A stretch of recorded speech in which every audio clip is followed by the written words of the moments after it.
It certainly was a warm day across into the Permian Basin. We reached a high of 93 degrees here into near Midland and Odessa, which right now we are currently just a little bit on that kind of cooler side. I think we'll take around 82 degrees from what we had earlier into the afternoon. We're going to hang on to a bit of a southerly wind tonight, around 15 miles an hour as we go throughout much of the night. We can kind of see those winds relatively stay sustained at least between above 10 miles an hour. But right now, 82 off into Monahans. The cool spot is into near areas of Fort Davis, currently sitting comfortably at 67 degrees. Taking it upstairs where the planes fly, here's what I'm looking at. High pressure is currently off into the west, slowly going to begin to start shifting its way eastward. And with that, we are really going to start to see more of those summer-like temperatures, with the first day of fall being on Monday. Here's kind of what I'm tracking. High pressure is going to build and take control for the next day or so, but we're going to have a system heading into the middle of the week that's anticipated to ride north of us. But with some weakness of our high pressure, it should be able to allow a cold front to sneak in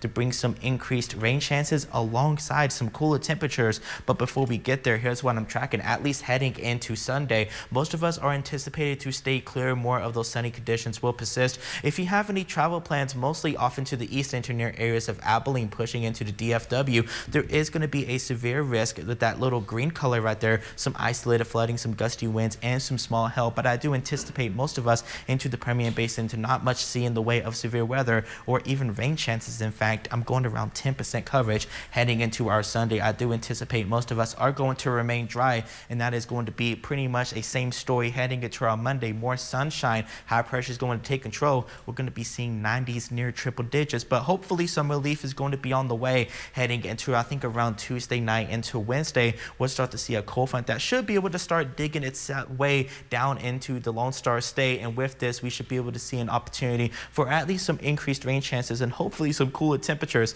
I know that is something that we all would be looking forward to, as the first day of fall again is going to be on Monday. Here's what I'm tracking with those rain chances though. We are expected to unfortunately stay dry on Monday with a little bit of an increased rain chance heading into Wednesday. I think if we're able to get a little bit more model confidence, we may be able to see some chances go up just a little bit, but right now I'm going around 20% coverage. Heading into tonight though, it is still going to be just a touch warmer than what it was yesterday. Most of us into those 70s and upper 60s as we go throughout much of your Sunday. Tomorrow we can already see heading into that afternoon time, we are going to be talking around 87 degrees, near 90, with a high around 97 for Midland and Odessa tomorrow, near 100 into near areas of Pecos. As we start heading into the next 9, the warmest day in the forecast is the first day of fall, but we'll be able to see a little bit of a cool down heading into the middle of the week with some increased rain chances. Corey?